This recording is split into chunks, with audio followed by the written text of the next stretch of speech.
Magandang araw po sa inyong lahat, sa ating mga kapatid sa gobyerno, lalong-lalo na sa ating mga kaguro, nawa ay nasa maayos kayong kalagayan saan man kayo naroroon, at saan man kayo naaabot ng ating video. Isang kapapasok lang na balita, para sa mga kaguro natin, dahil ipinanawagan ng isang grupo ng mga guro na dagdagan pa ang compensation at bawasan ang tax ng mga guro na magsiserve sa election-related activities. At ang pangalawang good news ay, maaaring bigyan ng karagdagang service credits ang mga guro na nagtrabaho ng overtime bilang mga poll worker sa barangay at sangguniang kabataan elections ng 2023. Para sa buong detalye, tapusin na panoorin ang bidyong ito. At kung bago po kayo sa ating channel, mangyaring paki-subscribe, like, and share, at paki-hit na rin po ng notification bell para maging updated po kayo ng mga ganitong information, at narito ang detalye. Group requests additional compensation, reinforces tax exemption for poll duty honorarium, ipinablish ni Merlina Hernando Malipot, sa Manila Bulletin. Dapat maglaan ng karagdagang bayad o overtime pay sa mga guro na nagtupad ng kanilang mga tungkulin sa halalan ng 2023 barangay at sangguniang kabataan election, ayon sa isang grupo ng mga guro. Ang mga bagay na may kinalaman sa buwis at karagdagang bayad ay isa sa mga pangunahing alalahanin ng aming mga guro sa pampublikong paaralan, sabi ni Teachers Dignity Coalition National Chairperson Benjo Basa sa isang liham na ipinadala sa Commission on Elections. Sa pagtukoy sa mga pagkaantala sa ilang mga gawain na nagresulta sa 30 oras na sunod-sunod na walang tulog at patuloy na trabaho para sa ilang mga guro, hiniling ng grupo ang overtime o karagdagang bayad para sa mga naglingkod sa BSKE. Pinanggit ni Basas na dati, ang honoraria para sa mga miyembro ng Electoral Board ay inilalahad bilang per diem at kino-compute batay sa 3 araw o 24 na oras na patuloy na trabaho bilang Board of Election Inspector o Board of Election Teller, lalo na sa mga manual na halalan.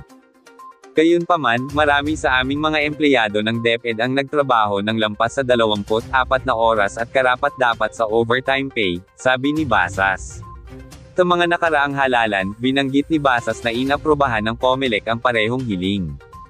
Kahit noong 2022 national and local elections, sinabi ni Basas na inilaan ng COMELEC ang overtime pay dahil sa mga pagkaantala. Ito rin ay consistent sa pulisiya ng karagdagang kabayaran para sa mga EBs na itinalaga sa mga presinto na nagpapatupad ng pilot test ng maagang pagboto para sa mga vulnerable sector, dagdag niya. Ipinanawagan rin ng TDC ang pag-exempt ng buwis sa election duty honoraria at allowances na May 20%. Kinikilala ng aming mga guro ang kanilang tungkulin bilang isang makabayan na gawain, ngunit ang isang magandang package ng kabayaran ay makakatulong upang mapanumbalak ang loob ng mas maraming kwalipikadong guro na maging miyembro ng Electoral Board, na itinuturing na pangunahing prioridad sa ilalim ng Election Service Reform Act 10756, sabi ni Basas. Kahit kinikilala ng mga guro ang pagtaas ng honoraria sa 10,000 pesos para sa EB chairman at 9,000 pesos para sa mga miyembro, sinabi ni Basas na ang 20% na buwis ay magpapababa sa aktwal na halaga na 8,000 pesos at 7,200, ayon sa pagkakabanggit niya. Ang inilaang pay hike mula sa pamahalaan para sa aming mga guro ay agad na kinuha sa anyo ng buwis, sabi ni Basas. Pinanggit ng TDC na bagamat wala ng kapangyarihan ang COMELEC sa mga eksempto sa buwis, ito'y patuloy na nagla-lobby sa Kongreso para makiusap at umaasa na hindi ito bawasan ng Pangulo sa pagkakataong ito. Ipinanumbalak ng grupo ang mga panawagan na i-exempt ang buwis sa bayad para sa tungkulin sa halalan, isang hakbang na inaprubahan ng Kongreso noong nakaraang taon ngunit binasura ni Pangulo Marcos.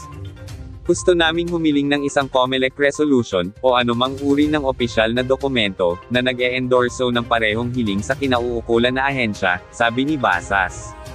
At para naman sa ikalawang good news, teachers who worked overtime could be given additional service credits by DepEd, ipinablish ni Merlina Hernando Malipot, sa Manila Bulletin.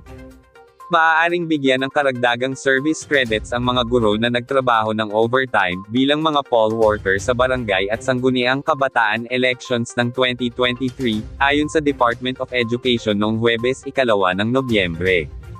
Nang tanungin kung makakatanggap ng overtime pay ang mga guro na nagtrabaho ng higit sa 24 na oras sa mga halalan, sinabi ni DepEd Assistant Secretary Francis Cesar Bringas, maaari silang bigyan ng karagdagang service credits on top of the 5 days service credits.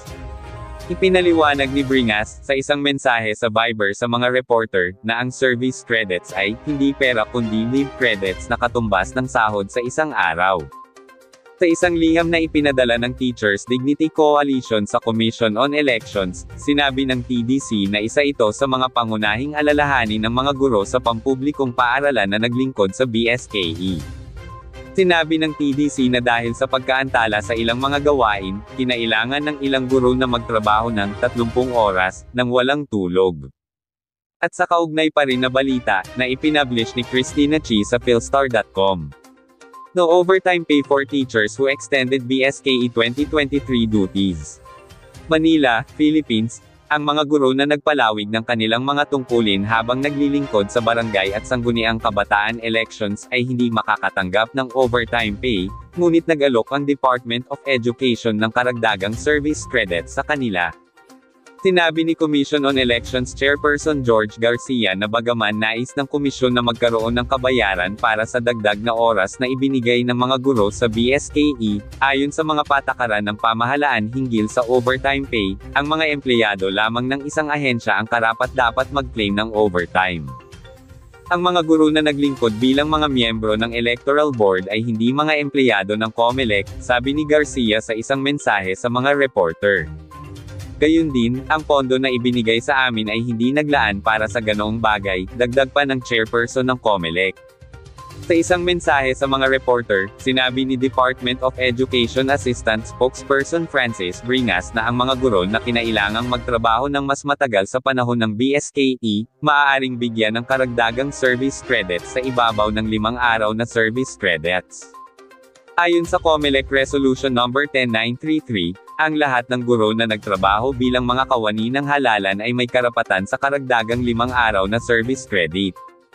Ang service credits ay tumutukoy sa isang uri ng benepisyo na ibinibigay sa mga guro para sa mga araw na kanilang ginugol sa labas ng kanilang karaniwang araw ng trabaho, ayon sa Civil Service Commission Memorandum Circular No. 41 Series of 1998.